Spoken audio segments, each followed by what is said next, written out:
ఏమంటే ఇదే జగన్మోహన్ రెడ్డి గారికి గొలగరాయి తగిలింది ఎలక్షన్ ముందు.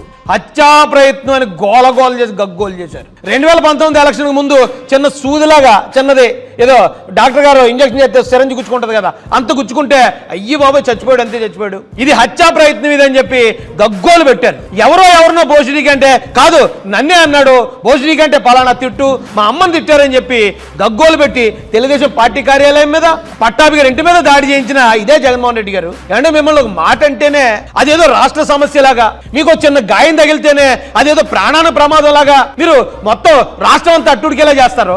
అంటే మా పిల్లల్ని చంపేశారండి, చంపేసి ఆ శవాలను తీసుకెళ్లి ఇళ్ల ముందు విసిరేస్తే మీరు ఆ నేరస్తులకి మీరు ఎలా కొమ్ము కాస్తున్నారు, మీరు ఆ నేరస్తులను ఎలా వెనకేసుకొస్తారు?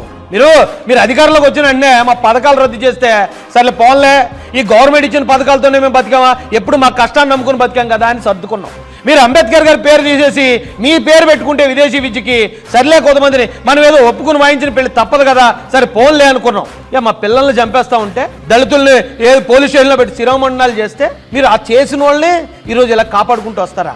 ఇది మీరు ఓడిపోయిన తర్వాత కూడా మిమ్మల్ని మీ వెనకాతలో ఉన్న అలాంటి ఓట్ బ్యాంక్ అంతా మిమ్మల్ని ఓడించి 151 నుంచి 11లో కూర్చోబెట్టకు కూడా మీరు ఇంకా మేము నేరస్తులు జరిపే ఉన్నాను నేనని మీరు ఈ రోజున ఈ రాష్ట్రంలో ఉన్న దళితులకు ఏం సంకేతం ఇస్తున్నారు? ఏం పాపం చేస్తాం మేము?